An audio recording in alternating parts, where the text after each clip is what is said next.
Salam sejahtera Malaysia. Selamat pagi tuan-tuan dan puan-puan yang dihormati sekalian. Hari ini hari Khamis. Tak lama lagi Raya Puasa.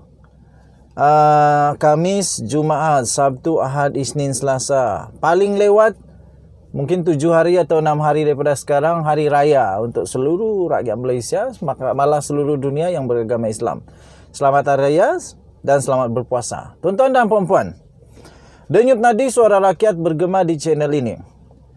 Akhirnya yang menjadi pegangan kita adalah kedaulatan undang-undang, dan juga kita terpaksa untuk bukan terpaksa sebenarnya, tapi begitulah sistem dalam dunia ini.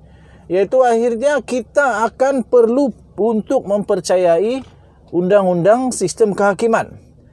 Saya tidak tahu ini kesan daripada pendedahan Raja Petra Kamarudin ataupun apa, tapi sebenarnya kesan daripada pendedahan itu amat besar kepada negara, terutamanya di bidang kehakiman.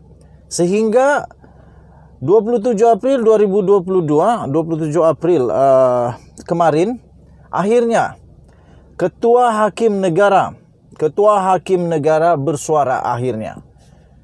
Dan saya setuju dengan apa yang dikatakan oleh Ketua Hakim Negara ini.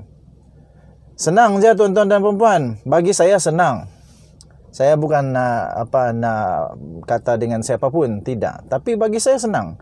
Kalau tak boleh hidup di Malaysia ikut undang-undang Malaysia, tak boleh ikut sistem di Malaysia, pergilah luar negara. Pindahlah negara lain. Negara lain kan banyak lagi. Ada beratus lagi negara tempat lain. Tapi kalau nak tinggal di Malaysia, kena ikut perlembagaan, kena ikut sistem kehakiman di negara Malaysia, kena ikut apa yang sudah termaktub di dalam perlembagaan negara Malaysia. Senang, mudah, simple. Ikut undang-undang. Okey. Tengku Maimun, Tuan Mat, iaitu Ketua Hakim Negara, akhirnya membuka suara dan beliau berkata kritikan terhadap kehakiman kebelakangan ini agak keterlaluan, kata Tengku Maimun. Fikir sejalan logik dia. Kita percaya kepada kehakiman. Kita bebas untuk hentam, untuk buat apa saja, komen bagus ke tak bagus ke tentang kehakiman. Tapi yang kesiannya, untuk badan kehakiman mereka tak boleh nak bersuara untuk backing, untuk mempertahankan diri mereka, terutama di media sosial. Sebab memang begitu. Mereka tak boleh nak campur urusan media sosial yang menghentam. Mereka terpaksa mendiamkan diri. Jadi tuan-tuan dan puan-puan, mereka-mereka yang tidak bertanggungjawab, yang tidak faham sebenarnya, hebat menghentam bidang kehakiman ini. Sehingga ada yang cakap, kenapa diam saja? Memanglah mereka diam. Sebab memang begitu. Mereka tak boleh campur urusan hentam-menghentam di media sosial. Terpaksa mendiamkan diri. Akhirnya rakyat kata, diam sebab tak berani nak bersuara. Bukan pasal itu tuan-tuan dan puan-puan. Bukan diam kerana tak betul atau salah. Tapi memang mereka tak mampu. Jadi tuan-tuan dan puan-puan, saya setuju dengan kritikan, dengan komen daripada Ketua Hakim Negara. Kritikan terhadap kehakiman belakangan ini agak keterlaluan. Sudah, hentikan. Kita kena percaya kepada Badan Kehakiman Negara Malaysia. Ketua Hakim Negara Tun Tengku Maimun Tuan Mat berkata meskipun hakim tertakluk kepada kritikan awam dan memikul tanggungjawab memberikan perkhidmatan terbaik, namun tuduhan tidak berasas tetap dilemparkan terhadap mereka serta badan kehakiman kebelakangan ini, dan agak keterlaluan. Beliau berkata walaupun rakyat termasuk ahli politik bebas mengkritik badan kehakiman pada tahap tertentu, tidak bermakna mereka boleh melakukan serangan yang tidak berasas dan keji terhadap badan kehakiman atau hakim tertentu demi kepentingan sendiri. Ini saya setuju. Kesan dia bukan kecil tuan-tuan dan puan-puan.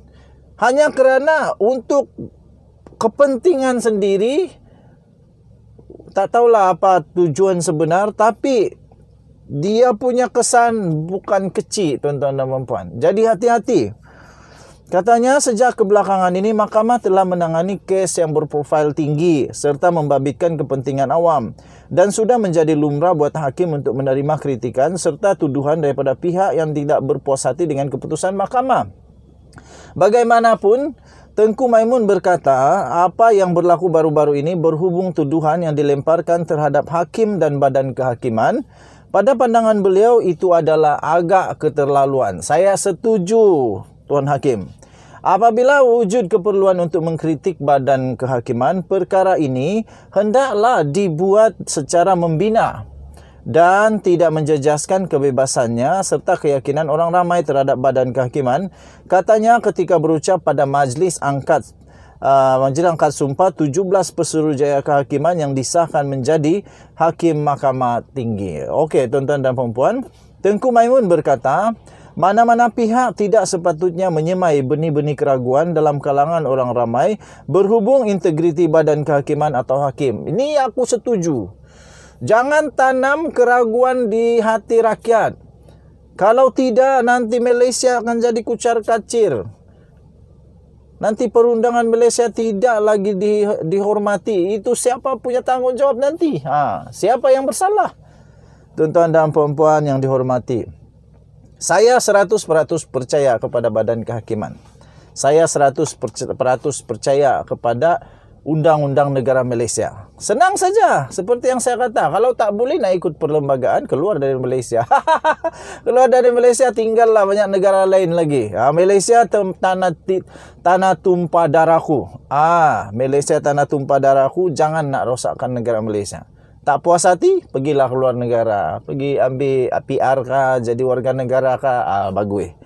Beliau berkata, hakim tertakluk kepada penelitian yang rapi dan sebab itulah mereka menulis penghakiman agar ia boleh dibaca, dianalisis dan dibincang serta dibahaskan. Betul itu.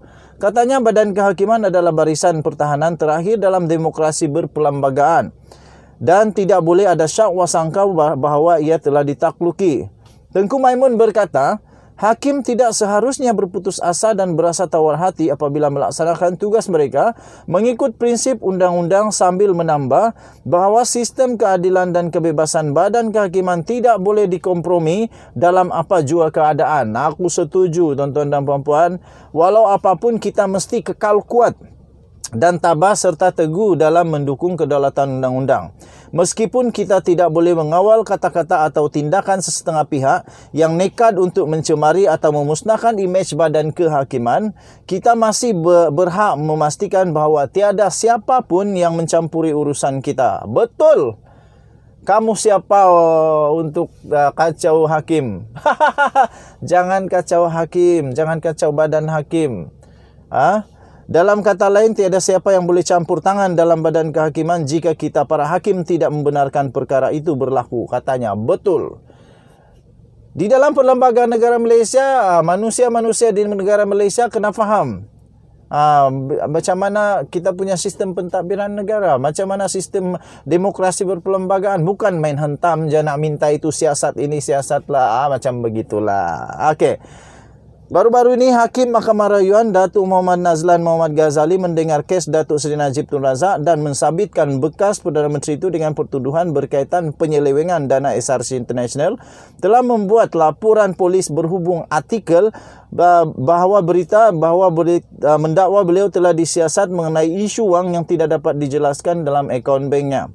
Kenyataan yang dikeluarkan oleh pejabat Ketua Pendaftar Mahkamah Persekutuan pada 21 April lepas memaklumkan bahawa Muhammad Nazlan menafikan dakwaan palsu, tidak berasas dan berniat jahat itu yang bertujuan untuk menjejaskan kredibiliti beliau sebagai seorang hakim serta mengganggu pentadbiran keadilan jenayah dan Badan Kehakiman Negara Malaysia.